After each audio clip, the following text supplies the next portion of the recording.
Is somebody there? I'm here. Hey. Can you see me or hear me? I just see a picture of you when you're like 3 years old, pulsing in the middle of the screen. Yeah, I mean same here. I don't see video. I just see your thumbnail or your face. Why are we doing Hangouts instead of Skype? Oh, this. Well, I'm talking about I'm in Hangouts. No, why are we doing Hangouts instead of Skype? Oh, we can do Skype. Doesn't matter. I think we should let's use Skype. I don't know. Where's Mike? Is he okay.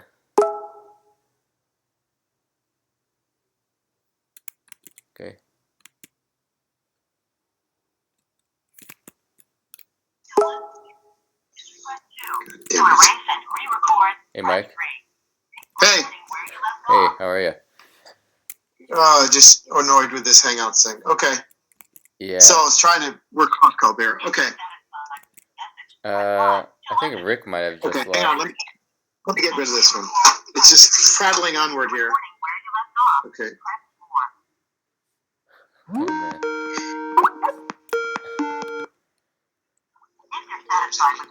All right, Rick, I got you on Skype and I have Mike on Google Hangouts.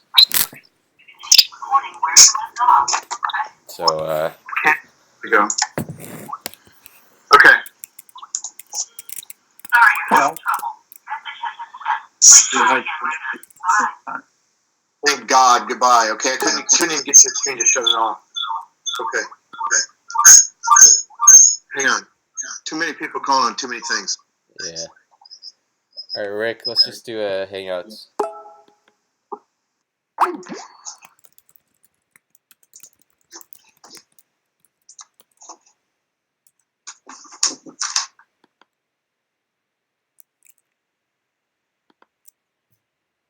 Oh man, what happened?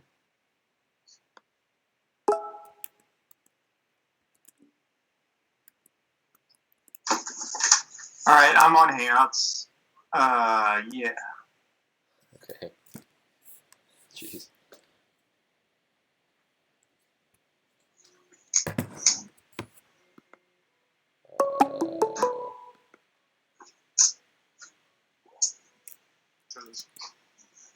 There we go. Yeah, I'm gonna make dinner.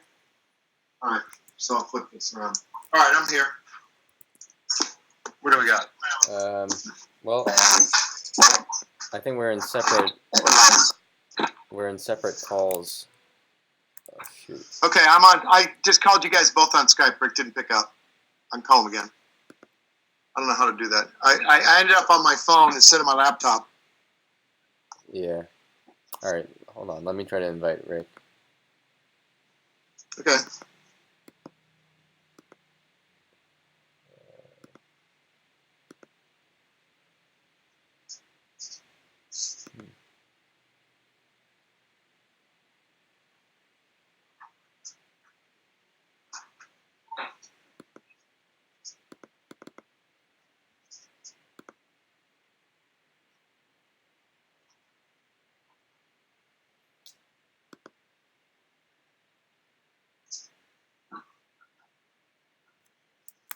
Okay. Hang on.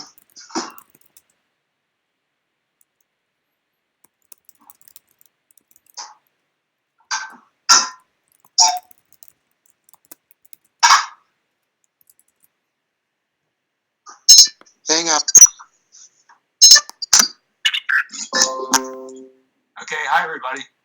Hi. Hi. You there? Hi. Are we good? All right. I think we made it. All right. It's always a All right, cool. pain. There we go. 3 people. Yep. All right. Cool. Yay. Yeah. 3-0.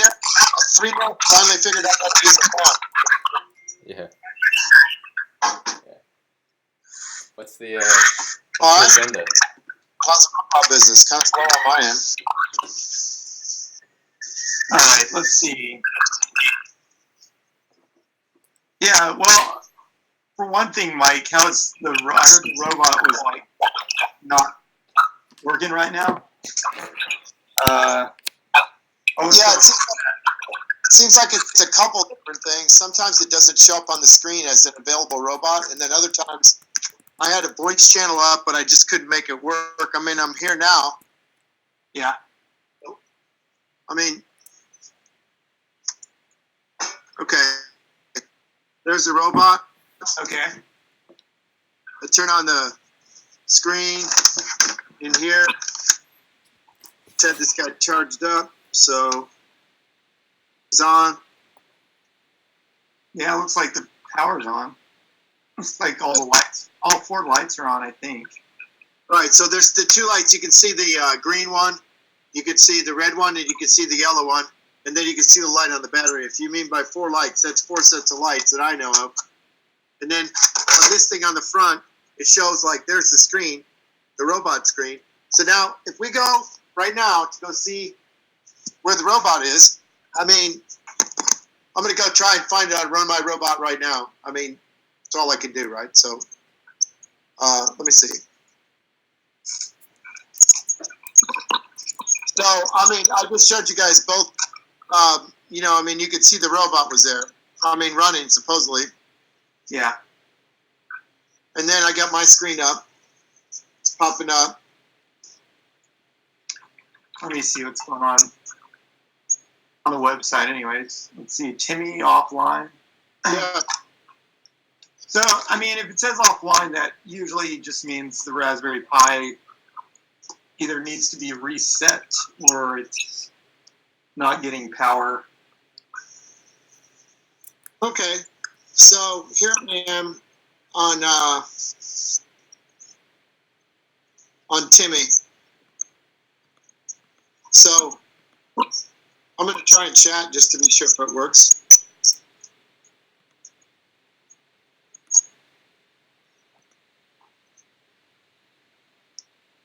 Oh, okay.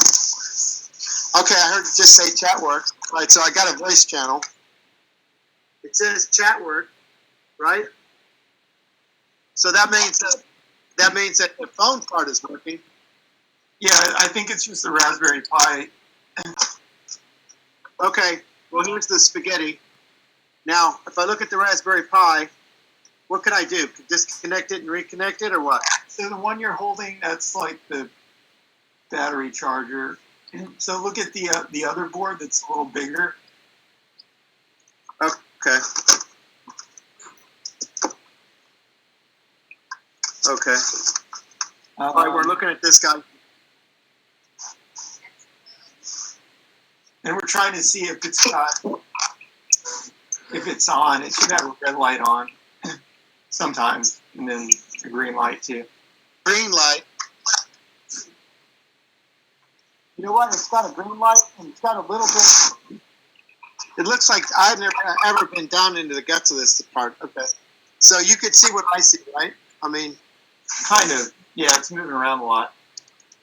So let me just unplug this and replug it in. Yeah.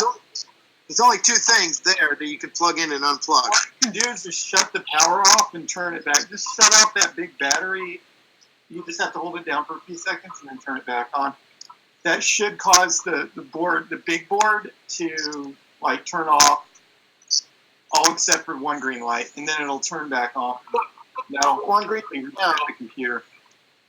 So right now I've got everything off but one green light. See, there we go. Yeah. And I pretty much have done this a bunch of times. So now I turn it back on. Yeah. Battery's on here. You can see that light. And I got a green light. I got a green light, a red light, and then a green light and a red light on the little board. So I've got flashing red light now. And it was flashing red and green. Okay, that's good. So I got a solid red and a flashing green on the corner of the board, you know. And so if I pop everything back in there, I can just tell you that's all part of the problem is the battery's so big. You drop, you know, it's moving around so much that I think it may have, like, maybe bent one of these little, not USBs, but, you know, one of the inputs into the puts into the Raspberry Pi appears to be a little bit bent, it's stressed, Yeah. So that might be Yeah. it. But just say, We need to like screw everything down. That's the big problem. well, that's the problem. I mean, even with the full-blown guy ready to go with it, they flip it over one time, and that's the end of it, I mean, they flipped it over with the battery in it the other day, I guess, according to Yolanda. All right, so now it looks like it's supposed to be on. See? Should be. All right. So, but back to the going on the inside just to check again. I got one green light on the big board, and I no longer have any lights on the corner at all. No lights on the corner. She read it. There was a blinking dot, which means the battery and the flashing green light's supposed to be on. Yeah. So right now, I have no lights in the corner. Yeah, I mean, I think the power is there's like a short USB cable that it fell out before. It connects that big battery to the Raspberry Pi. How many cords go into the Raspberry Pi total? Well, total, there's two. There's one that's Like that's in there. full size USB. And that's not the one that you for the Raspberry Pi. There's one that's like a full size USB that connects the camera. Full size, and then the corner one, and they're pulling. It's the corner one that's a little bit stressed. It's the corner one that appears. One that supplies the power. Well, that's the one that seems a little stressed, but it seems like a little bit bent. But they're Yeah. both plugged in, and I got no light on the corner there. So, All right. well, I had to turn the battery back on again. Now the battery went off, so the battery's back on. Okay. Now I got flashing lights for a minute. I wonder if this battery's just dead. It can't be dead. That's another thing. We can't tell how much battery there is. So Well, on this big fat battery. if it's got 4 lights, it's fully charged on the battery. Yeah. Okay. Now it seems like everything should be working. I got a green corner light. I even got, for the first time, I just got a flashing light on the video here in the front. Okay. So- They should be working. Let's check. So that's as far as I've been able to get ever on this. Now, let's see if it runs. I have to turn the. Now I'm going back. I got the. I think all it's right, so it online. runs now. It's online, I think. All right, we're up and running again. See? I see. Yeah. We're running, guys. We're up and running again. I see Timmy It's on. online. Yeah. All right, we're good now. Okay. It must Cool. have been. But I think when you ruggedize it, that'll probably solve. Like I said, 95% of the issues will be solved. Yeah. So now he's gone. He's off and about. There's already people driving him around. Yeah. Is Awesome. that you guys? Well, one of them is me. I mean, users are pretty active. I got 2 in my room right now, and 1 at your place apparently. All driving. Okay, well, good. So mine is up and running for the first time in a long time. Yeah. Yeah. So the next thing I'm working on is I've actually started the model kind of already. I mean, I've got the SolidWorks project started to build a 3D model of a chassis, which should allow me to. Basically, it's going to have a compartment for each item, so that everything will have its place and everything will be screwed in. And that'll be the first step in just locking everything into place so it doesn't fall out or anything, ruggedizing. I saw some chassis out there. I think I actually sent you like a link to one, not even knowing, whether that would be useful or not, but just to give the idea of what some of the other people have done. They've essentially made like a bullet-shaped chassis with a bunch of different holes in it where you can attach different things to it, you know what I mean? And thought to the value proposition. I mean, like I said, you could have an entry-level model and then customize it with parts that you buy. So the question is, if you just pivot to that point and say, okay, well, now we're a company that makes robots that are slightly customizable. That's kind of where you start getting that whole Facebook hockey stick effect, where, people start to be able to take ownership of it and, they customize it. And they can make it go, do different things and so on, and I think that having an entry-level base model and having those attachments enables you to charge, up to, $5,000 for the robot, instead of just, but let's say you could get into a chassis for 200 or 350 for a solid chassis that would get you into, something that could cost 5,500 cleaned up, made the way you want, that could actually perform functions and stuff, What kind of functions are you thinking about? What do you think somebody would pay $5,000 for? Well, you know what? I think that if you have a rock solid chassis, that the users are going to bring. I think a lot of these big companies, what's happened is the user is going to bring the application to you. Like I saw one. Yeah. I saw one the other day where, it was like ours where it drove, but it was driving up and down rows of crops. You know what I mean? Looking at different crops for an insurance company. Wait, for crops for a what company? For an insurance company, because what happens is these guys who are growing like wheat and alfalfa and stuff like that, they have a crop insurance, right? Yeah. But the insurance company makes them using drones and using different ways of doing these remote monitoring type of things. I don't necessarily think that's the application for this indoor robot. I think you're going to have people will come up with ideas of what they want, what they want to do. I was telling Rick about an idea that I had.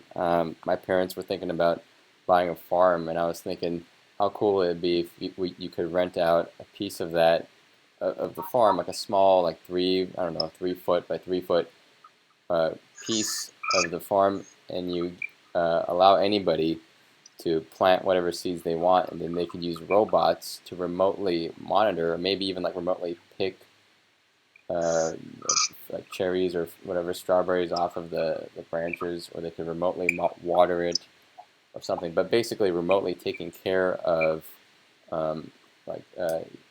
your plants, and then you could drive to the farm every once in a while and get to pick like your own grown produce. I think it could be a big hit with like these health conscious people, or at least this new trend of everybody trying to eat organic, healthy foods. Or maybe we can pick the fruits for you and like mail them off to your door. But it just reminded me of that, like remotely monitoring basically your farm or your plants.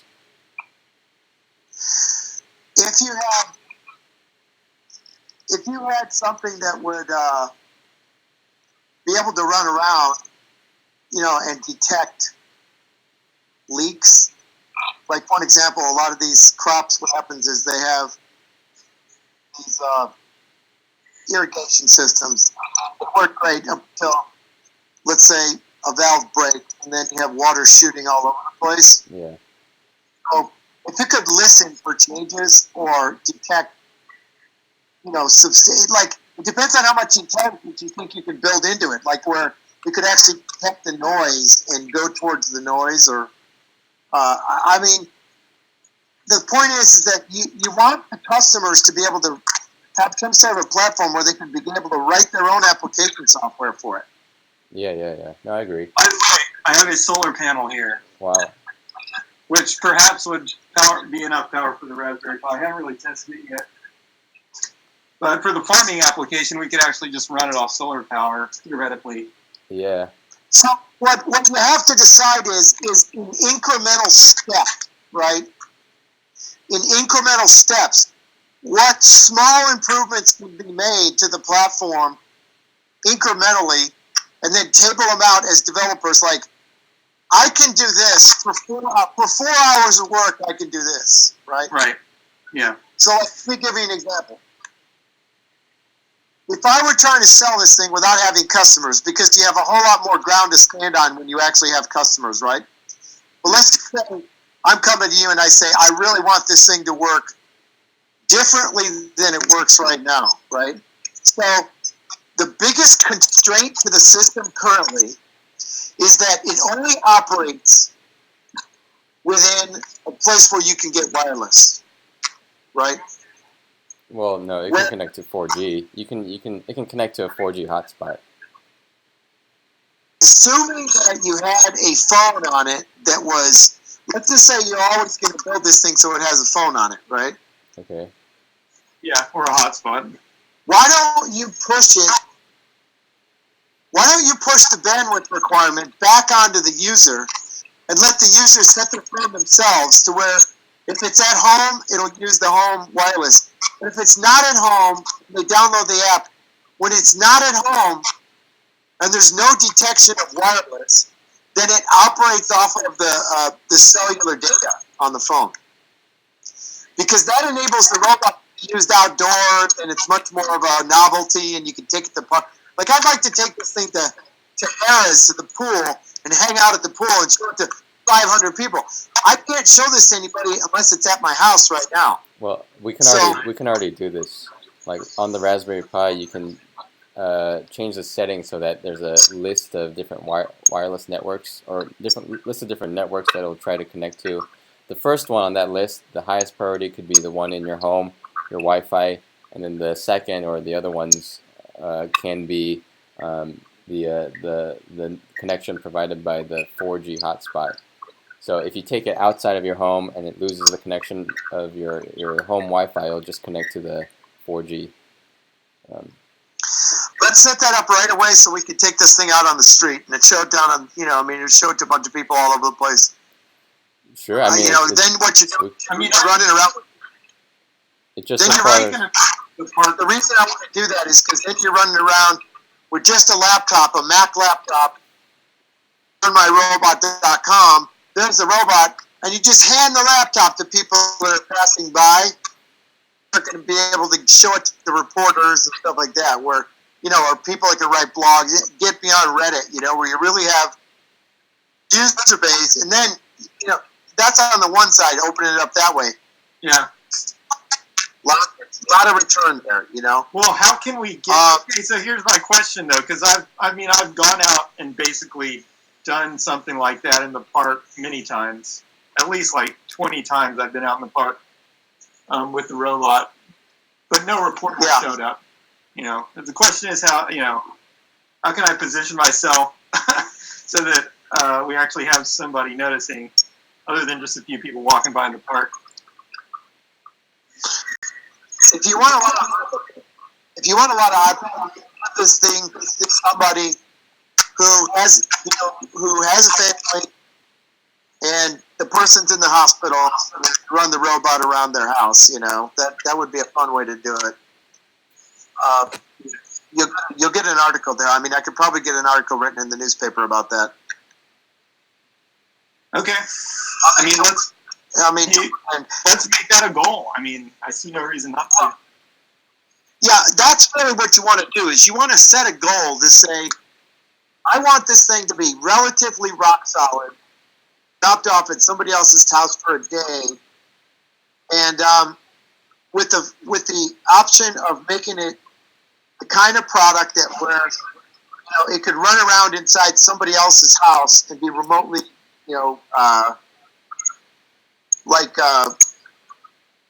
it could be remotely over somebody else's house and tracking an old person or something like that, where there's real need, you're doing it,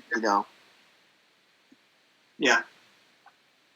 And, if you got to the park and it didn't work out and you didn't get any reporters there, then you didn't have a press release saying it's going to be here doing this. But I'm thinking you take it to a convention, or you take it to wherever a bunch of geeks are going to be, and there's always these, seems like there's always these startup, kind of inventor forum, around here that, who have I, they're still in it, maybe we could get it. There's people that have this, and then we take it out and roll it around there. There are still people like, Jen, this girl who used to work at the San Diego Union, now she works with TechCrunch, and she writes for them. Well, I got a goal. I got a goal for us. You gotta go. I got a goal. CES is happening January. we can make a big splash there if we can attract some attention somehow. We don't even have to be inside the actual conference.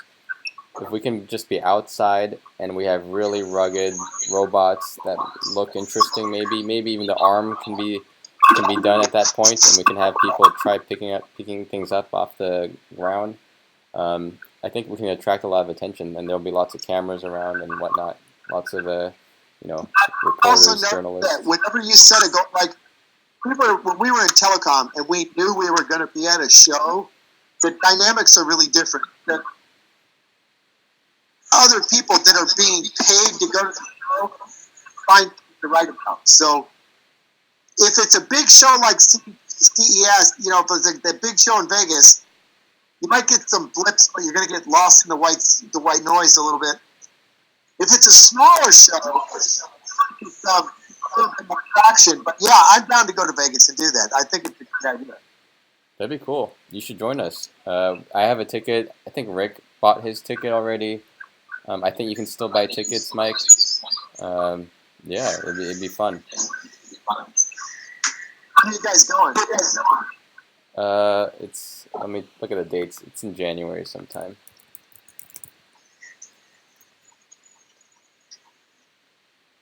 It's January 5th to January 8th. I mean, we don't have to be there all of those days, but that's when the event is. Okay, so to reverse it, do is we go back to whatever, like meetup.com. Like you said, you know, Rick, yeah, nobody do random shit at the park. But we know that there's going to be a meetup in a week, and we know 15 people have signed up. There's no reason we can't just call them all and say, hey, we're going to have this robot there if you want to cover it. Yeah. No, if we don't write the press release, then they're not going to cut and paste it. That's a fact. If we like about, you know, if we start, I'm starting to. Mike's signal is kind of dropping out. Yeah, same here. So, Are you seeing that too? what? Mike, you're starting to cut out a little bit. How about now? It's better now. Don't be right.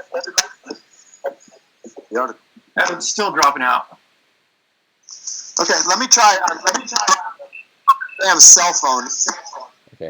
Go grab my laptop and I'll try to bridge in. Okay, I'll call you guys back. Okay. Okay. By the way, Rick, I noticed the fisheye lens. That looks pretty cool. Actually, I love it.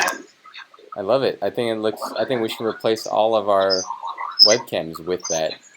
It has that cool sort of urban. Like we can even use that as our branding. Like it looks like skateboarder, you know, hip, like that kind of feel. And I think if we just made all of the cameras like that, people would get used to that look because it's a very distinct look, and they would just they could potentially associate that with our brand. Yeah. I'm thinking option. I think it's better. I think the fisheye is better. It's more functional. I'm curious what everybody else thinks. They seem to like it. I love it. What?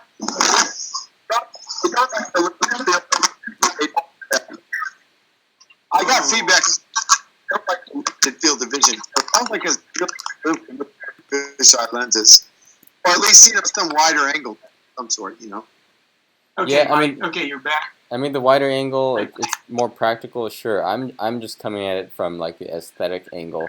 You just like when you watch like skateboarding videos, you know, like just the cool kids.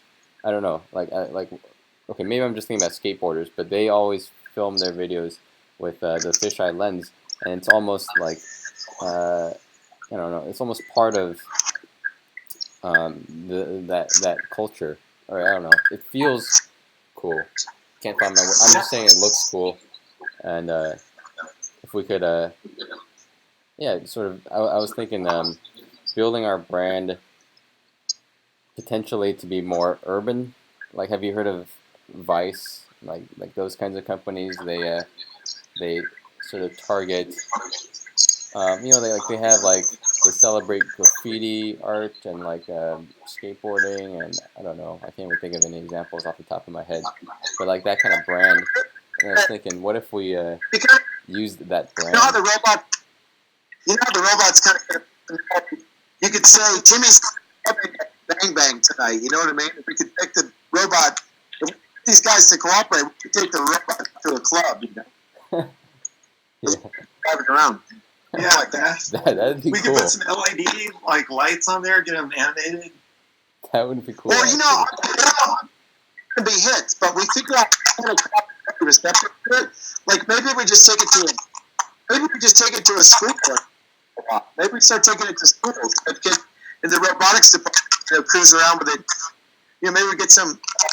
I think we could easily go to a middle school or a high school with this thing and practice people at this point. And start doing some, maybe practice them a little bit. Yeah, it could work. You guys think it might be better just to like be on a phone call? It's still like Mike, you're still breaking up, and a lot of your words are getting dropped. Maybe let's just do a three-way phone call. Figure out how to shut off on my stupid. I'm gonna. Camera.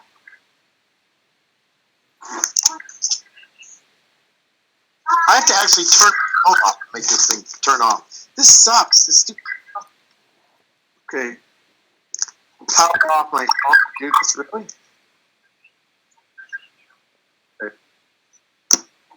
Hold on, let me try to make a phone call instead.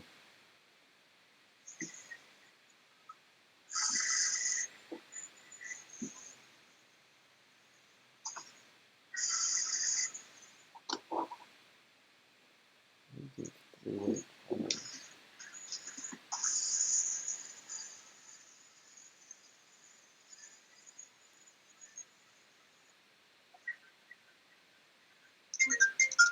Oh.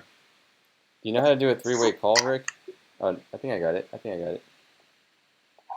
I actually didn't know that cell phones do three-way call.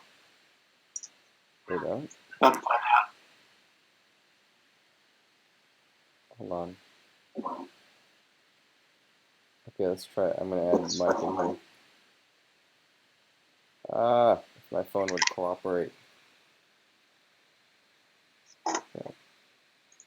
Is it not doing it?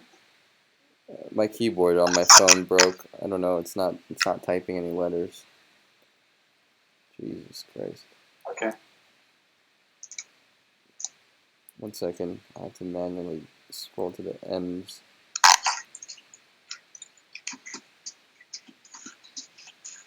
Oh my God.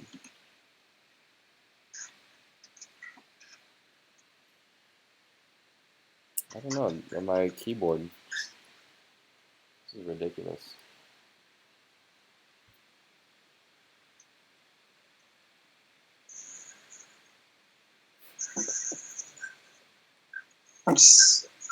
I'm trying a plan B if that doesn't. Whoa.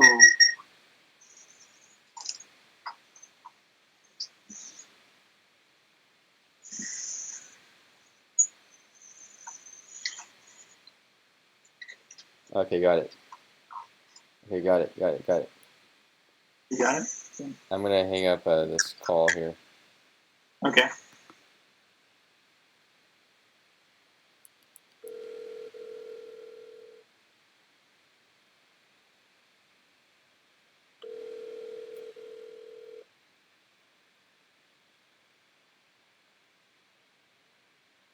I appreciate your call.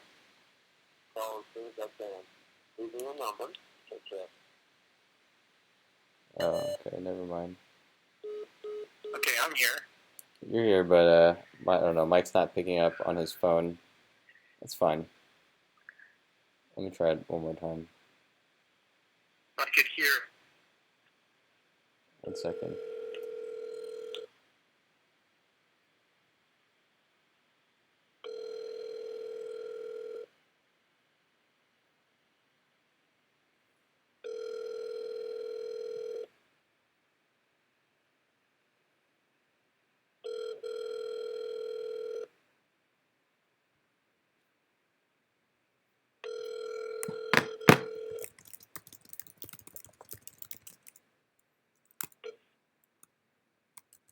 appreciate your call, and I'll return the call as soon as I can.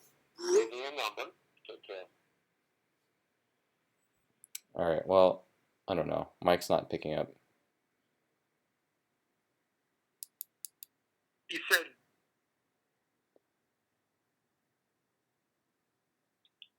I don't know. Did you say phone is probably better, or did he say that? I said the phone is probably better. Meaning not Skype or not Google Hangouts. Yeah.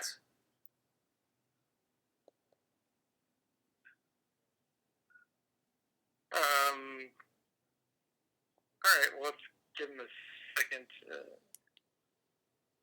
answer, maybe. Did you send him a message to just answer the phone or something so he knows what's coming in? I mean, I texted him what you see there. I mean, and I called him twice, and it goes to his voicemail. That's fine. All right. Whatever.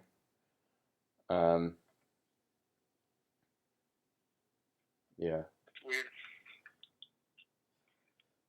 All right. Well, All right. Well, yeah. I didn't do much today. I drove. It seems like we're kind of scrolling through ideas. Yeah, go ahead. I was just gonna say I didn't really do much today. Actually, nothing other than driving, and then little grocery shopping. But back to the fish eye idea. I don't think I was articulating it. I think I hear Mike's call. Is that right? Yeah. Tell him to call. That we'll call him on his phone. Hey, Mike.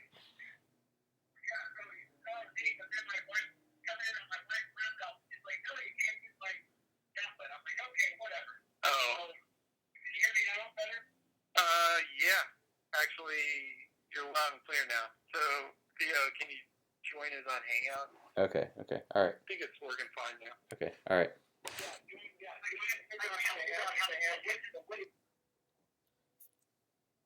Yikes.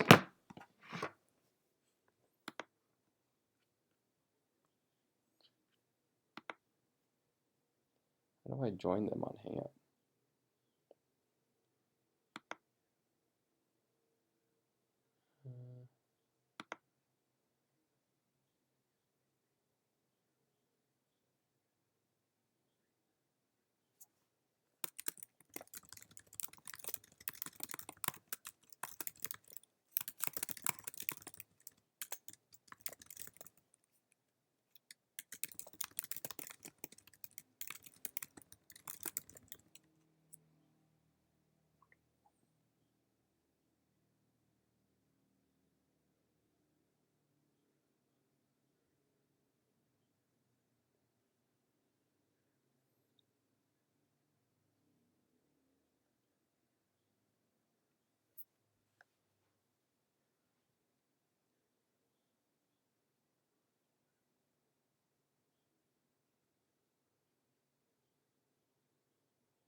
Jeez.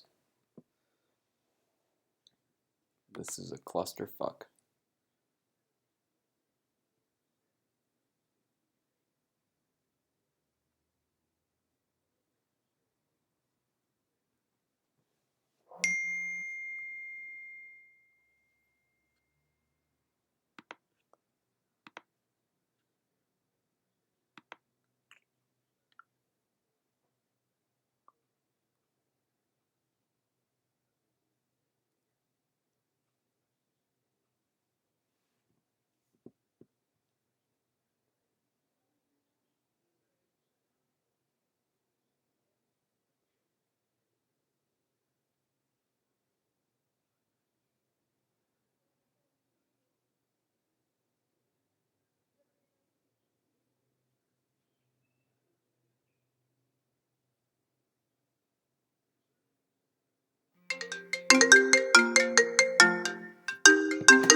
Hello? Hey. Should be able to join this meeting right now. We're both on in Google Hangout. Yeah, how do I join it? You just, if I call you guys, it's gonna start a new call, I'm pretty sure. You go to your Gmail page. It should just have like some stuff popping up. You can join. I'm talking to Theo. Is it this? Oh, okay. Am I in? Okay. Wow. Jesus Christ. Sorry about that. All right. All right. Well, I don't think Mike's in this one. I see you, but I don't see Mike. Try joining the other one. Okay.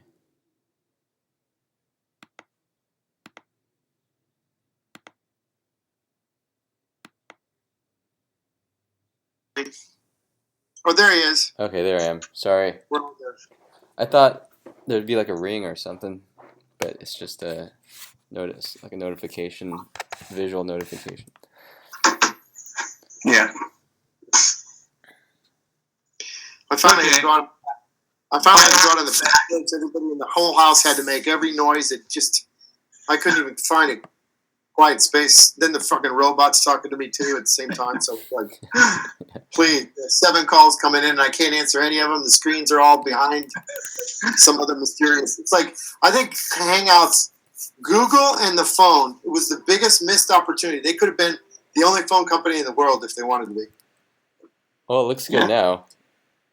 I can hear you perfectly. Here we are. Yeah, it's my laptop. It's much better. Okay.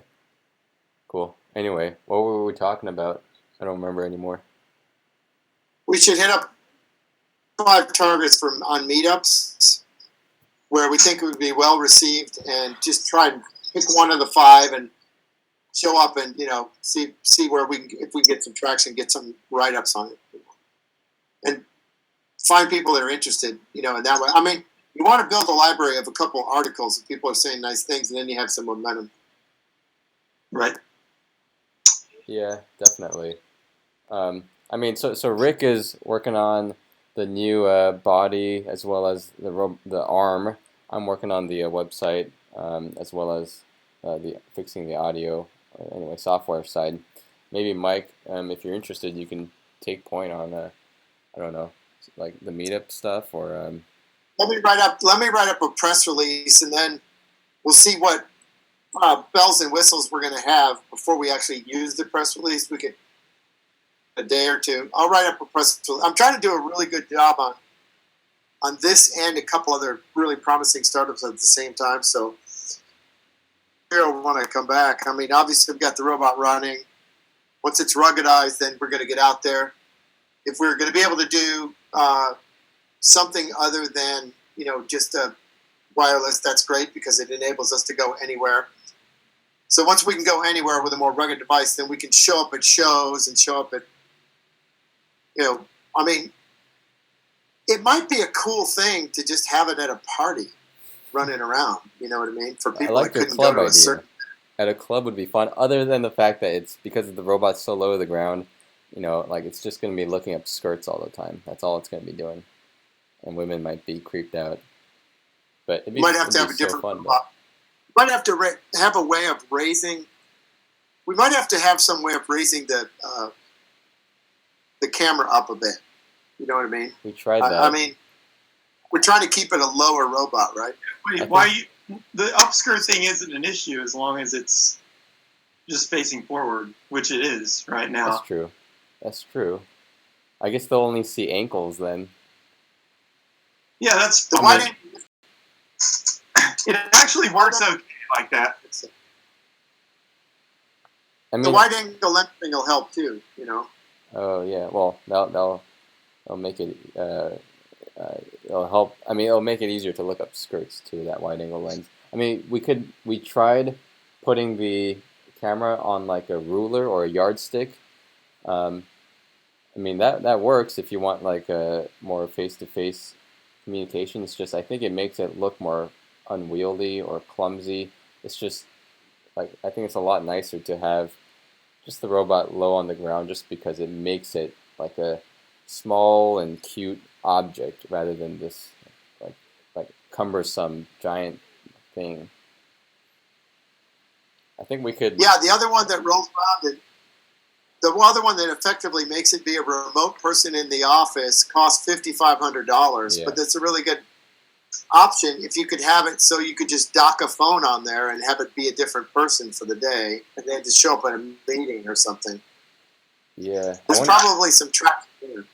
I'd be okay with like having an option to stick another camera on it or whatever. I mean, you could have like an option where you stick the camera that's elevated on there. But anyways, what kind of club are we talking about? Just to be clear on this. I was You thinking guys aren't talking nightclub. about like an actual nightclub with blaring music that's full of people dancing to like That's what I was techno. thinking. Are you? Or, Dance music. Yeah. I that's what actually I kind of was talking about that, but yeah. I guess it could. I mean, I think it would almost need to have like some LED lights all over it, blinking, just so you could see it without tripping over it. I think you run it around in the gas lamp and you'd have a really good time at nighttime. Yeah. Running down the sidewalk and stuff. I'm just not sure what would happen once it went into a club. I don't know. That might be kind of cool. It might be cool, but it would be too loud for the robot to be heard. So it would just be Yeah. more visual than interactive. Yeah, it'll get noise. There'll be a lot of white noise.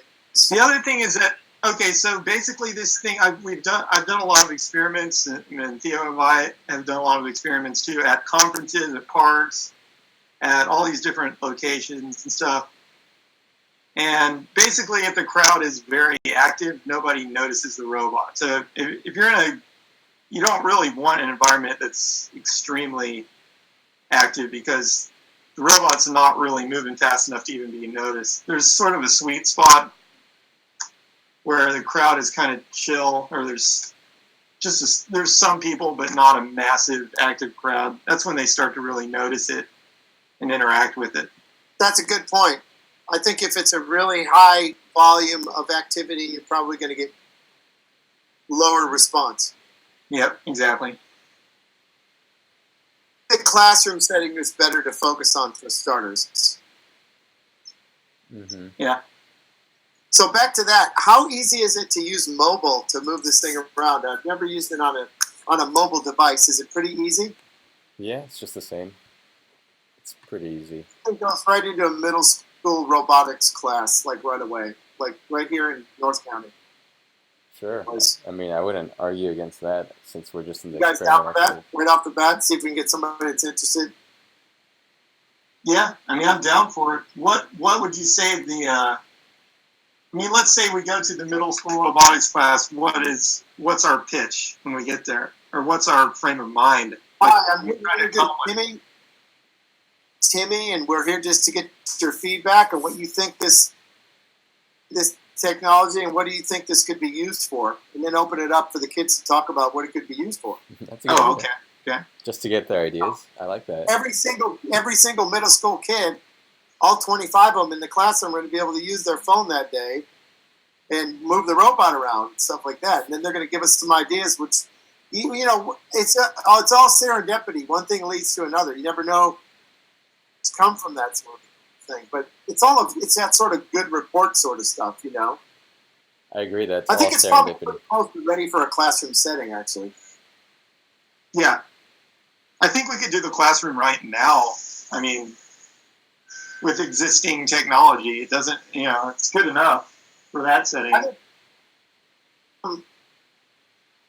This is sort of like an introduction to a startups robotics company. We're trying to get you guys to give us some ideas of what you think this would be good for. Use this as a companion for a remote companion sort of a thing. And, maybe from there, maybe there's a quasi-military application where on a cruise ship, somebody on one of the boats, maybe I don't know if we can even get clearance on, that sort of thing, but there must be some other remote application, either hospital that's closely related, where we're taking it to somebody that's bedridden and letting them walk around or something like that they couldn't normally attend. Right. I also like the idea of finding somebody relatively famous, maybe not a Britney Spears, but somebody that would be interested in letting us participate in their daily routine. Yeah. Yeah. Who was the person that you mentioned before, Mike? Something like Jordana? Let me see if I can get a link to her. Her name is Justine. Let me find Justine. Yeah, Justine. It comes up with Justine age, Justine boyfriend, Justine net worth, Justine gaming, Justine Instagram. So let's see net worth. How much did she make just by running around doing nothing? $2 million. Okay. So, Mike, I thought Rick mentioned that you might have look up Justine just now. What's that? Say that again. Did you look up Justine? Yeah, she's really cute. I know who she is. Yeah, she's super cute. She's really nice. She's got like that dumb, but easy on the eyes, kind of dumb blonde, but not really kind of look. I mean, if you follow her stuff, that's her deal. I think she's ideally the kind of person that would be. We could definitely ask her, but I think she's even too famous for us. I don't think she's gonna talk to us, but we can try. She's pretty famous, at least like on the internet for the younger generation. Let's go with. Let's look up this one, Adventure Girl. Adventure Girl. I know her. Stephanie Michaels. She'd be awesome. Wow, yeah. Is she like a wildlife explorer or something? I see pictures of her like in like savannas. Her name's Los Angeles, a little heavyset, loves dogs, has 7 dogs. She was one of the first people to get 1 million followers on Twitter. Wow. And she used to be a customer a long, long time ago, back when she first started. Yeah. Now, this is what you call easy on the eyes kind of person. What does she do? What's her... And publishes it on Twitter. What's her job? What does she do? That is her job. She travels, probably, and then she'll go. Tomorrow she'll go to Miami and she'll get on the weightless shuttle and you'll see her flying around in weightless space. And the next day she'll be in Egypt and yeah, she goes all over goddamn place, and she's got millions of followers. And for example, she would get, who was one of the sponsors back? I'm talking 7 years ago, and she was a customer. And back then, Range Rover gave her a car for 3 months on a lease. and she was bitching about that. But I mean, she did stuff like that. Back then, it was like back when people were getting paid $20,000 to wear a pair of jeans, on Twitter for the day, that kind of thing. It's back in the earliest days of the internet that I met her. Off Twitter, I mean, Mm-hmm. She's promoting hotels and so on. Well, does she have a big YouTube presence? Because Let's see. Because It's not YouTube, but Twitter for sure. yeah, that's what I was gonna say. Like what our service, like she would have to be like a live streamer or okay with streaming big portions of her life. Yeah, she does that already. I mean, Twitter is a live stream platform now Yeah, that but it's Periscope built into it. Okay.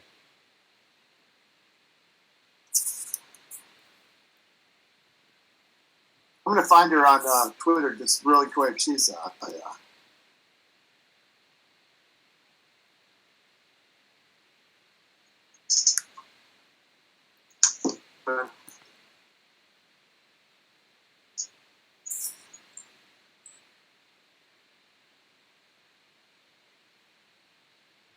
wow. It was 2008 that she had 1 million followers, and she's only got 1.38 million followers now. Put it up, it looks like, kind of. Mm. Yeah, I'm checking out her YouTube channel. Not that many views though. I mean, the one video I'm looking at here only has 35 views. So maybe Yeah, this was like, yeah, she's no longer the person that I thought she would be by now. I thought she'd have 5 million followers,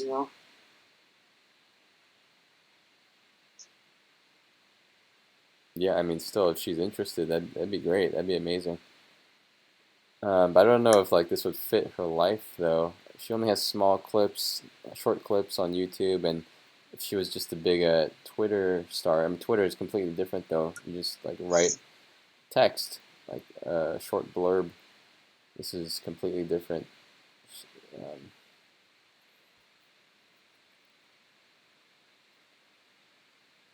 Um,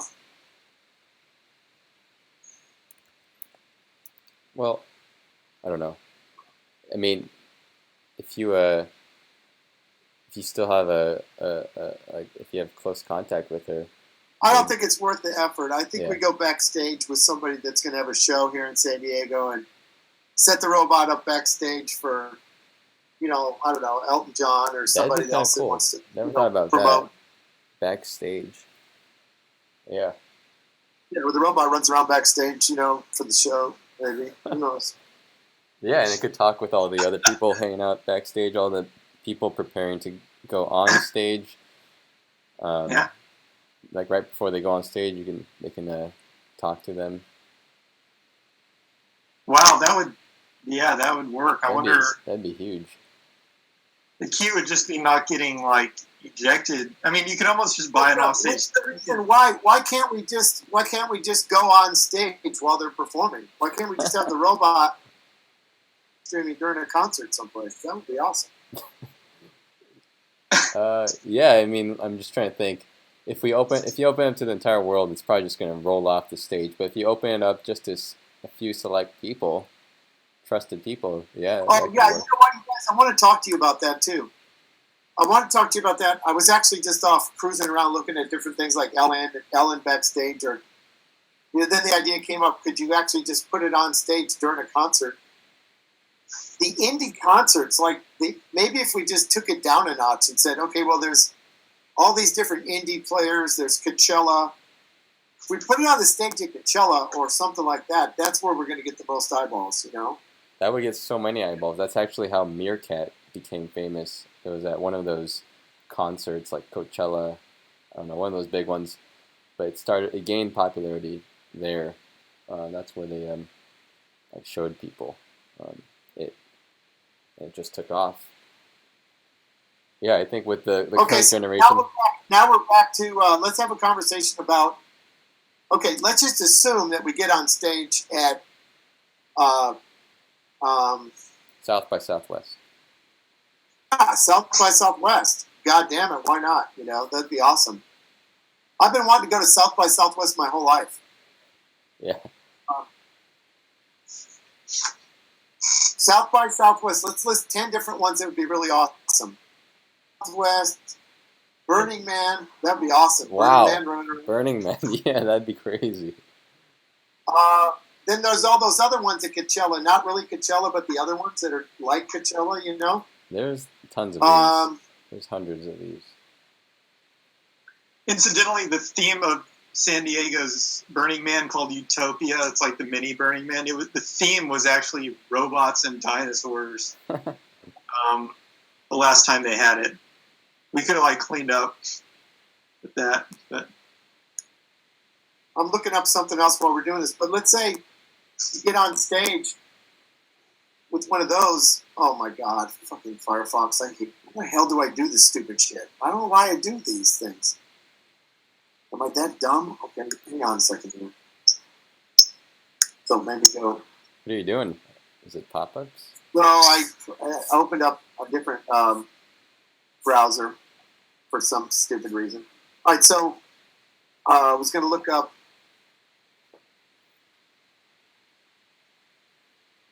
I forgot what I was going to look up just now. About the. Oh.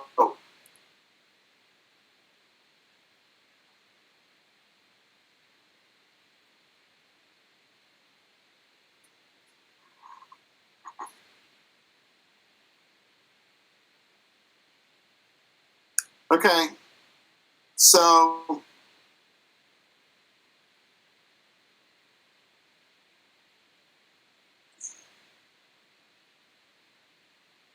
Drone Festival is next week in Los Angeles, December 9th through 10th.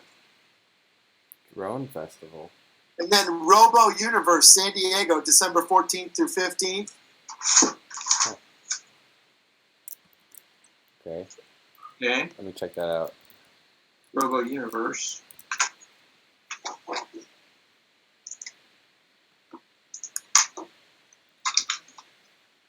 We got to give this thing to somebody here, one of these guys.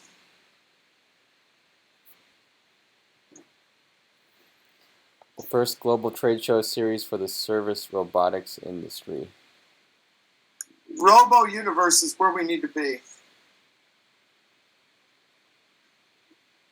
They got exhibitors, 5D robotics, Ascend. Yeah. Yeah.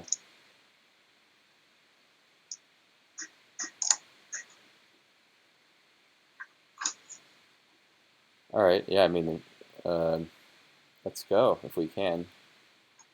So what you'd want to do with this Robo Universe, right?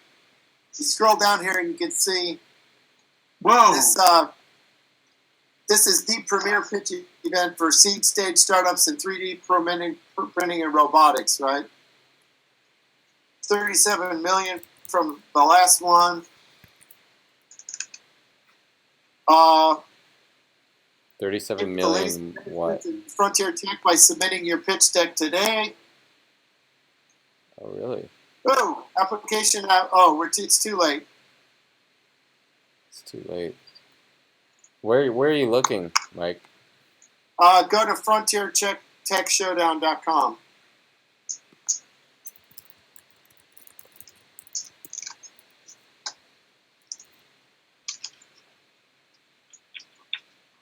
This is at the convention center next week in 2 weeks. Damn, we're too late. And then we're not too late to either exhibit or register. Let's see what it costs to register. Wait, what is the site? Frontier Technology? Frontier Tech Showdown. Frontier Tech.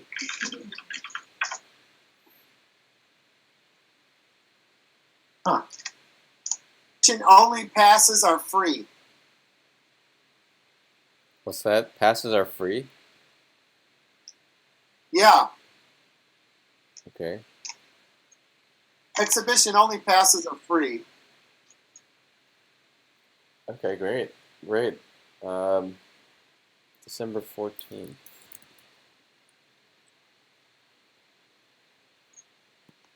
So we put on some link.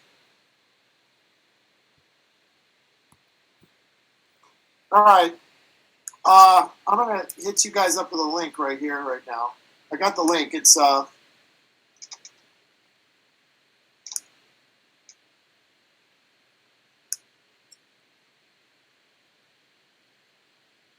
there's the link. Got it? Is this on Google Hangouts? I'm sending you a link within the Hangout. Right. Got it?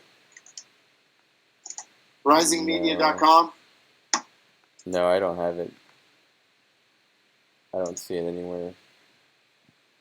Okay, hang on. Me either.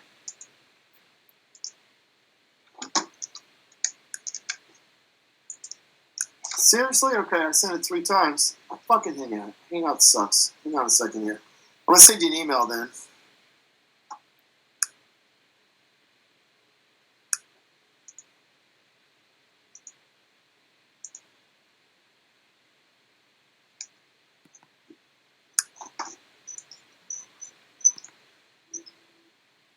Oh, I'm in freaking Firefox no longer. Sucks.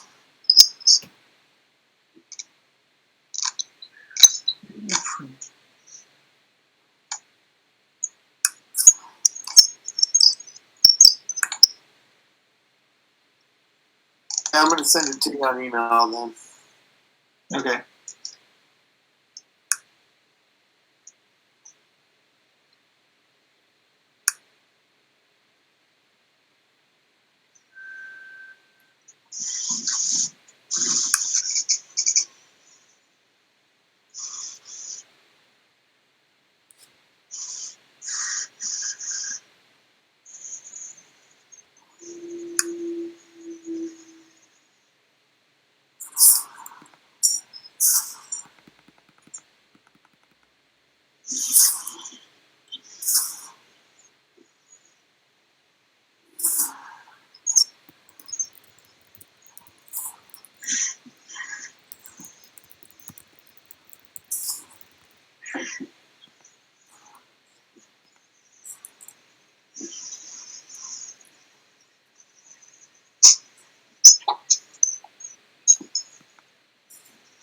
All right, now you got something to really look forward to. I just sent you the link to.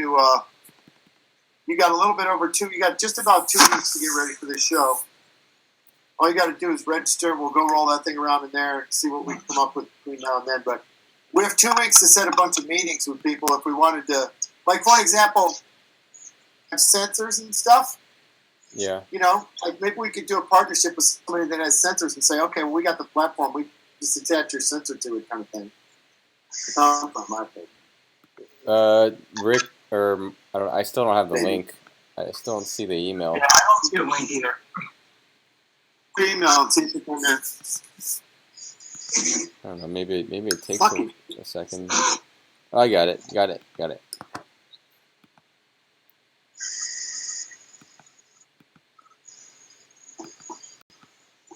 Okay.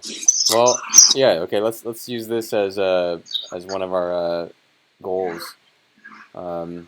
Okay, so Rising Media was 1. Let me go back to this other one though. We could have CS be another goal or milestone, or whatever you want to call it.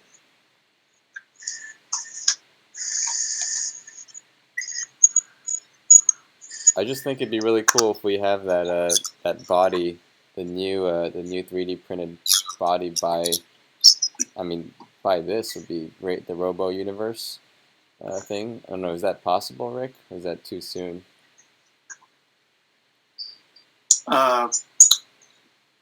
Barely. I mean, let me think about it. Okay.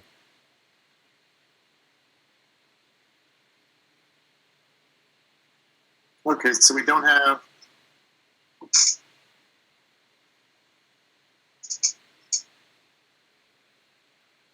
Yeah, I got a kind of an old here for that one. That's not what I want. I'm going to keep looking here.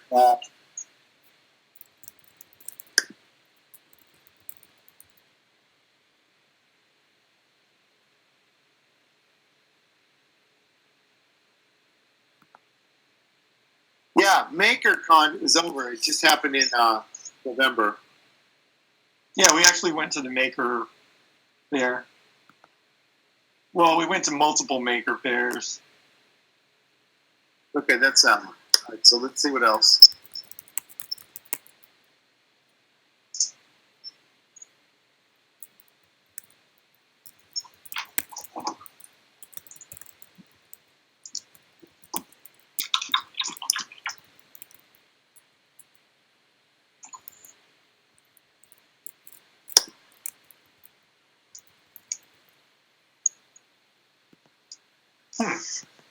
Oh, I see. There's something called, so MakerCon is different than Maker Fair, apparently. But it looks like it's made by the same company.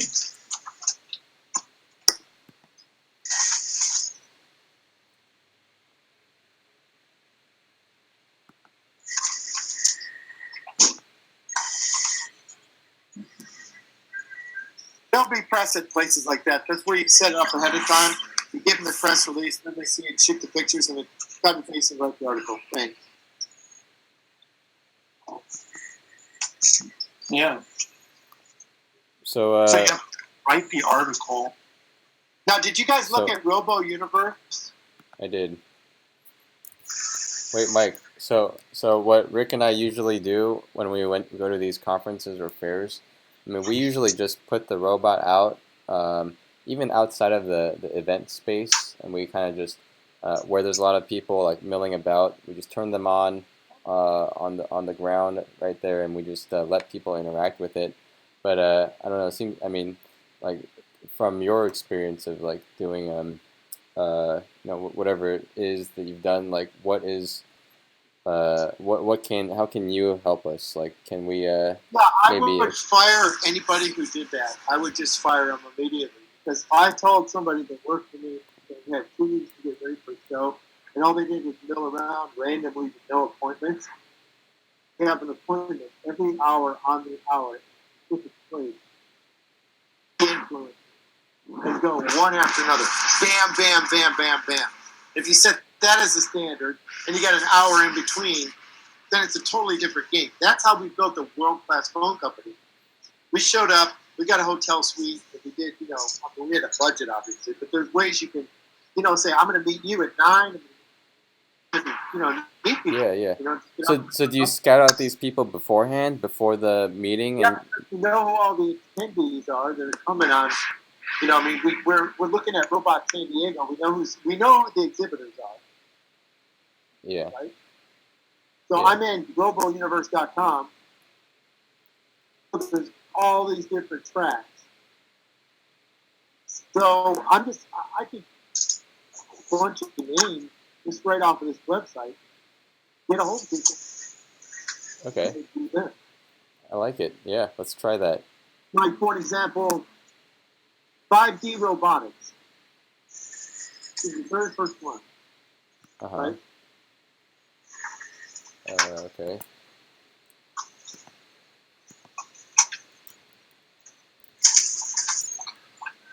If you build a chassis that they can plug their stuff onto, you got to figure out if there's some universal interface. Stuff in there. Yeah. Like, for example, just having 5D robotics gives you speed. I think it's all right. So you're kind of dropping out. It might just be because you're far away from the microphone or Well, I something. think it's because there's like a blender going on in the background or something. It's kind of yeah, blowing out the sound. Is that right? Is there like a blender or something? Some machine? No, I'm just sitting outside right now. It's Oh, just okay. bad noise. Okay. Well, it's fine now. But Okay. I got most of what you said. Yeah, like so we'll scout out some people and see how their product can work with our product, and then we'll contact them beforehand and see if we can set up some meetings. Yeah. Honestly, I'm not really seeing how we could help another robotics company right now in any realistic way. I don't know what they would want from us. I mean, I could see us helping a consumer that's just like a person who wants an inexpensive social robot for whatever reason, or gardening robot.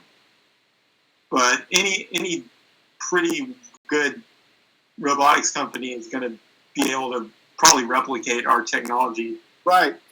the actual robot, pretty quickly.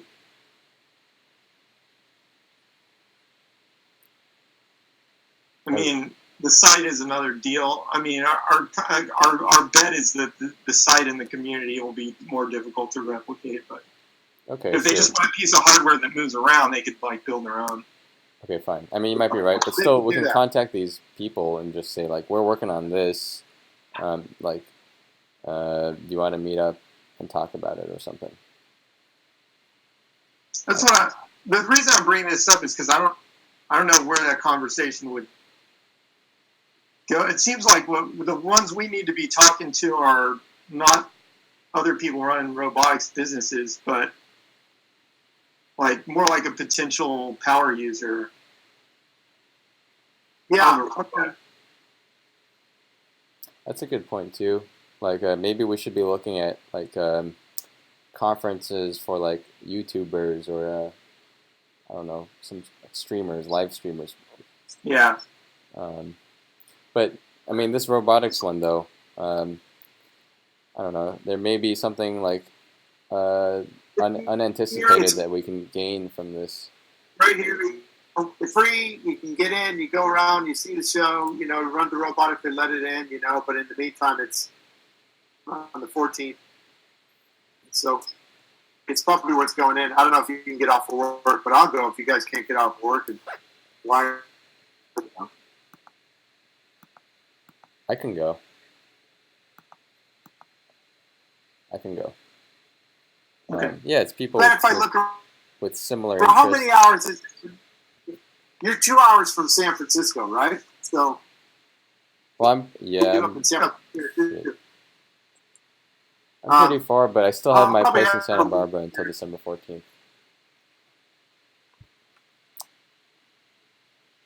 What are they doing with these instructions?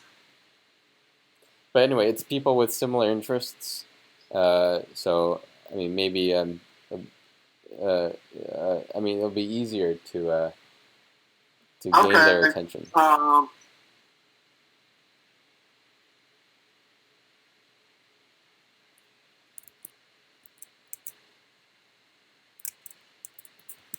They're also kind of a tough crowd.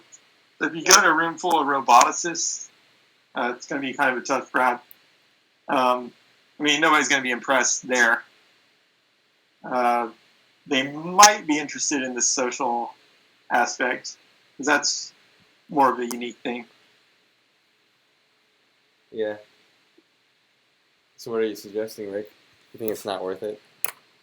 What about, I mean, all right, so that category is sort of like, I'm not getting, that's the whole idea of getting feedback. That's, that's the whole idea. This makes a pretty good supervisor manager type of platform, though, to have their construction site or, where people are working. Yeah, I guess the question is, what do we want? At different conferences, just what's the mission? What are we trying to accomplish? So if we walk into a conference full of roboticists, I don't even know what our mission would be, other than just walking in and talking just to learn stuff. But I don't know what but if we walked into like a conference of live streamers, I would know pretty much what the mission is.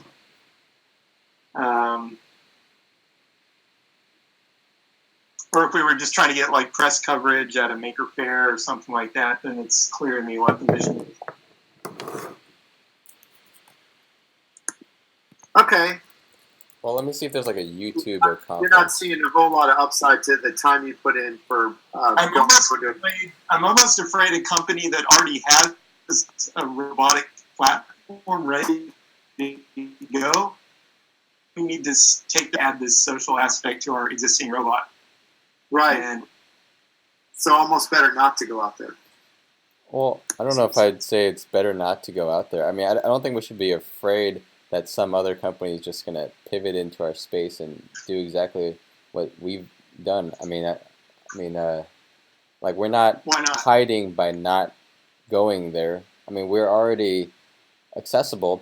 That company can just as easily right now somehow stumble upon our website and gain the idea that way.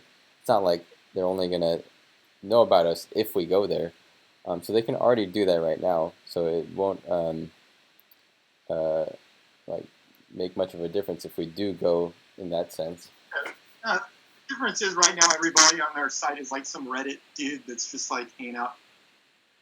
Yeah. If you go to a conference with a bunch of entrepreneurs who are building robotics companies, then those are the sharks that could potentially eat your lunch. You're saying like, here's sharks, here's sharks, here's some like lunch. You run that risk every time you try to raise capital or show your product. You run that risk. Yeah. Well, wait. So are you saying? I mean, they can already find out about us now. So are you saying that we should actively avoid people like that? Like if there's any conferences with those kinds of people, we don't go there. Even if we're just at some other kind of conference and those people show up, are you saying like we should actively avoid them because they're like the giant sharks looking out to eat us? I don't think we should think that way. I think we should just think maximum exposure. If somebody wants to eat our lunch and they think they can, then let them try. Or maybe they'll want to do business with us instead. Maybe they'll like want to synergize with us somehow. I mean, it's I'm saying I possible. don't think we can avoid it. We're accessible. We're on the internet, fully transparent anyways.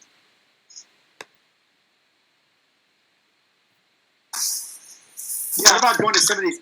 People do steal ideas. I mean, I've had it happen before. I mean, lots of people have had it happen before. It's not like it's Okay, so let's rephrase it. Let's rephrase it as a question. So we've got companies like San Diego Venture Group, which is a bunch of accelerators and business mentoring programs. Right? So, yeah. Like, are you guys familiar with Answer Innovation Center, for example? No.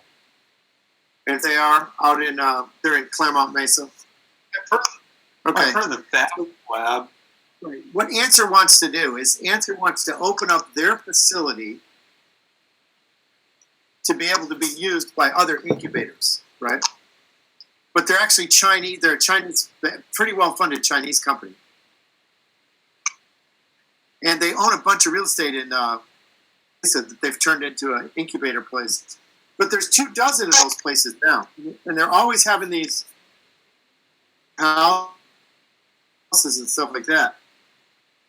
Is it worth your time to go out to go promote like-minded people? It's the time. I mean, I think half of these things that I've gone to, I went to one here in town like about a month ago where they opened up a workspace. I was like twice the age of everybody that was there. Open at nighttime, drinking, they had like beer, open taps, kind of thing. Nobody was interested in it. Didn't get laid. Weren't that interested in looking at technology. So, I mean, you're going to have a lot of false starts of where you take this thing, I guess. Well, I mean, Yeah. I could see the argument both ways. Yeah. I mean, I think it could be worth our time just to talk to these like-minded people, just because there's things that you can't anticipate that that might happen, like good things, partnerships, who knows, things like that. And I don't think they'll try to. I don't think they'll try to copy our idea, because our idea is a huge risk. I mean, just from the looks of it, it already looks hugely risky. Like, they're not going to think that it's going to be a successful idea. And if they do think, I don't think they'd be willing to take that risk. That's the benefit that we have. We're the ones taking the risk. Yeah. but also at the same time, I do think maybe we. Oh, But at the same time, I think if we do have the time to spare, we should spend our spare time going to conferences where they have our customer base. Roboticists are not our customer base. Well, not really. It's people who want to live stream. So maybe like a YouTube conference. I think that'd be the best conference to spend our time at. Yeah, I mean, there's no spare time when you have a startup. Every minute is important. That's true. The minute that goes by, and I mean, obviously, you don't want to spend your time doing anything that is not going to have a return. Agree on how you want to promote this, and if there's pushback where you don't want to go to certain types of conferences, then I don't want to get in the middle of that. I mean, I certainly wouldn't want to be taken at places you don't want it to be. But let's say, I've got more experience. I've been in science for years, and I know how scientists are both secretive and sharing, depending on what they're talking about. So they like to keep a lot of secrets because they know that anybody can grab them and use them at any time and get all the credit. At the same time, they want to share what they're doing so that they can get credit for what they did. Usually they want to publish it before they share anything. But, I mean, there's always a danger when you go to a conference. You got to know what to say and what not to say, is all I'm saying. Who to talk to and who not to talk to. And just giving information to everybody probably is not optimal. But, I mean, talking to experts definitely has a place. Learning from the experts. Yeah. Well, okay. Let's just target I'm looking live at streaming social these media community conferences. events from startups, and we can just.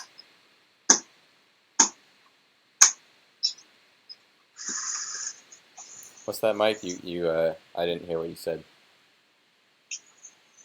I was just looking to see if there was some.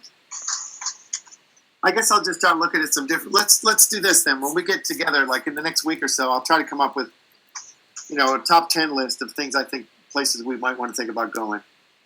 Okay, I can And think so of. we'll just take that top 10 list. And we'll pick 3 or 4. I can think of one already. YouTube has a big conference. I think it's called YouTube Give me a Con. day. I'm not sure. Give me a couple days to come up with a list, and then you guys come up with a list, and next time we'll figure out where we're going to go. If you want to. Yeah, that would be good. Have a list to look at, whatever, what the top ones are, and then we can go from there. Sure, sounds good. Yeah, I mean, I didn't mean Okay. we have like spare time or a notion of spare time, but I'm working on the software side. Rick's working on the hardware side. Yeah, I mean, I don't know, going to conferences, it just takes us away from that. So I don't want to be going to every single one that we find, but if it's worth it. The truth is that at any given startup pitch, almost 90% of the deals that have been pitched to anybody that has any money at all have already been pitched probably many times in the past. So it doesn't imply that the idea is or isn't good. It just means that how well you and your team can execute the idea is what people are looking for. I mean, it is a commodity input when you say, anybody could build a rolling robot, but what people really look for when they start thinking about devoting resources to it is the team on the same page. Are they going to be the case for us? So it's really at some point all about the team more than what you have at the moment. If you're talking to people, your idea is not going to get selected. So a lot of the time. So Yeah, I believe in the team too. there's always competition for money, and there's always people out there. When you go out and pitch, a lot of people, what they normally do, I think, is the big mistake. They come out and say, "Here's my robot. This is what it does." The way to do it is, in my opinion, is you come out and you say, "Here's the problem." They always hear the pitch about how great their individual product, their robot is, right? Yeah. What they want to hear is, this is the problem, and this has been our approach so far. What do you think? You know what? I've already talked. I talked to an angel investor, and he sort of said something very similar. He was asking me, "What's the problem?" He was saying our product is sort of like a luxury toy, almost. It's not really solving a true problem. The problem is that they find people dead in their apartment that have been sitting there for 3 or 4 days at a time. It happens all the time. That's a problem. I mean, but I didn't understand it when the angel investor told me that, because a lot of successful products are like nice to haves, like I don't know, like Periscope, Meerkat. Are those really solving a problem? Facebook. But I agree, but I mean that's standard knowledge that all the investors want to have a pain point because they feel like it's a safer bet, basically. It's a safer bet, but I mean there definitely can be problems that just bank on like providing something new, not solving a problem. But did you hear what Mike said? With people being found dead in their house. Yeah, I heard that. They're dead. It's that's probably a very rare use case, but yeah, it could that could be the hole that we're filling. Do you want your mom to lie there for 3 days with nobody knowing what happened to her because she fell and she couldn't get up? I mean, you could make fun of the "hey, I fell down and I couldn't get up" commercial all you want, but if that thing isn't around your neck, I mean, it isn't around. That's a pretty small market, though, don't you think? It's a pretty. Well, I don't know. I mean, if you market it like that. No, I don't, and I disagree completely because the population is aging. No. I mean that. If you market it like the robot's going to be there when somebody unfortunately passes away and nobody else is there to see. At least the robot's there to see. I mean, if you market it that way, that's a small, rare use case. But if you market it like it's a companion for elderly people who don't have any other people to be their companions, then that's a big market. Yeah. I like that. That. So who do you sell this to? A healthcare company, right? Yeah, I mean, sure, that's the pain point, but still, like, I'm still focusing, even like despite like what that angel investor said, and despite like what I know to be maybe better, but like there's this huge trend in China where people are videotaping them or live streaming themselves eating. That's not really solving any real problems in this world, but it's like a luxury, but still it's becoming huge, and I think if you can tap into a market like that, you can reap a lot. It could be potentially a big market. I do agree. It's not solving starvation or anything, but the death thing is a stronger pain point. Somehow, it seems like the market is going to be harder. It's like selling robots to old people is just going to be hard in general. Yeah, selling robots to old people's kids is not going to be as hard. Whereas selling to like Chinese youth might be easier. Who knows? Well, you got to ask yourself, why did you get into this in the first place, right? You got into it without knowing what you didn't know who your customer was when you got into this. And then just focus on who's the customer outside the novelty. So maybe you just go back and say, screw it, that's going to come from the customers themselves. The customers themselves are going to bring you the application. Yeah. The platform easy enough to use, where you can attach to. What are you thinking about attaching to it? An arm, or what are you thinking about attaching to it right now? Right now, an arm. Yeah. Okay. I'm considering letting it clean my room as a first application once it has an arm. I just can't stop thinking about the robot picking strawberries off of strawberry bushes. Like, there are farms where they allow you to pick your own fruit, and people love them. The last one I went to, there was a huge line of people like waiting to pick their own fruit. If you can put a robot in there, it can roll on soil. Not only that, not only are they going to pick it themselves, but they're going to pay, instead of $1 for the strawberries, it's going to be $3 for the same strawberries. Yeah, for the service, the robot service. There's not people be doing it in Carlsbad like that, Anyway, I do think this could be a Okay, so- top mainstream product. It doesn't have to be a niche, like solving a pain point. I mean, the elderly companion for elderly people. That's a great. I mean, it's a solid niche. But I do think there might be we can just target everything, like the entire pie, basically. Just go for the pop culture mainstream market. I think that it can be. Take a look at the iPhone. Like if you take a look at the iPhone, or if you take a look at Facebook, they didn't get a bunch of users until they opened it up to the app economy to develop the apps for it, right? So unless you have like a user base that's going to develop the apps for it and come up with the applications, that's where the customers get. That's where it gets more interesting. I mean, I think we're going to hit some kind of network sort of a thing where, I mean, Network effect.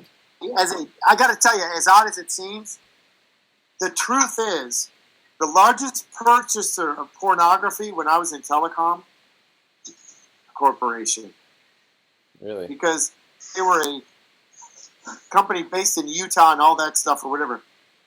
They were the biggest customer for porn, and AT&T was making 18% of their net revenues from reselling porn. They were. So the porn people, well, put a lot of money into it, and they spend a lot of money on network and technology, and they always come up with some sort of way of monetizing the interaction between, remote people. So somebody's going to do something with companionship.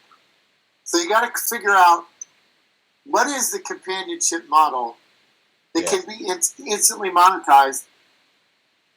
When you have this going on right now where anybody can drive the robot and you can drive it into a corner and, flip it over and stuff like that, maybe you set it up to where license, and after a while you become a pilot or a master pilot, but there might be some way of restricting bad drivers or, making people pay to be able to drive in certain circumstances. I think when we add the arm, it's going to be a game changer. Like sometimes I walk into my house and the robots are like they're doing something like mischievous, and I could like they brought down, I don't know, whatever. Well, they spilled my cat's water bowl and there was water everywhere all on the floor. But imagine if you walk into your house and like you catch the robot like red-handed, like the robotic arm is like trying to, I don't know, like light your house on fire or something. Picking up cat turds out of the litter box. I think you're onto something there because when I had my kitchen set up, did you guys see it when I had my kitchen set up with the obstacle course? I saw that, yeah. See, people just love running. I got a lot of users there because people are running around knocking over bottles and, stuff like that. So that stuff tomorrow and see if I get what's going on with the users with that tomorrow. Yeah, we give it the arm, and it's going to be completely different and dangerous. Like, seriously, they can light your place on fire, potentially. So the arm makes it way more interesting for the online users and way more risky for the robot owners. But also more interesting for the robot owners, too. More interesting for the robot owners. That's why it's an option. That's why it can be an option. I mean, arm or no arm. Oh, I can't wait to have that thing rolling around my house with the arm in it, where they can set up little obstacle courses and pick stuff up and move it out of the way and all that. That's gonna be cool. Neither. That's gonna be. I'm banking on this thing actually cleaning my house for me. They all want to do. All the users actually want to clean my house. So the remote monitoring of data centers and stuff is another great idea. Remote monitoring security. Going down the hallway of a hotel, pre-programming a route, just watching it as you go. Huh. Maybe. Yeah, that's another idea. Huh. All right. Well, how about we end this? Let's end this call, or at least I'm done with it. Yeah, I'll come up with 5 places, and you guys each come up with 4 or 5 places where we might want to go. Then the next time we can eliminate 2/3 of them, come up with a top 5 list. Okay. All right. Let's do that. Okay. All right. Talk to you in a few days. All right. See you guys. Have a good night. All right. See ya.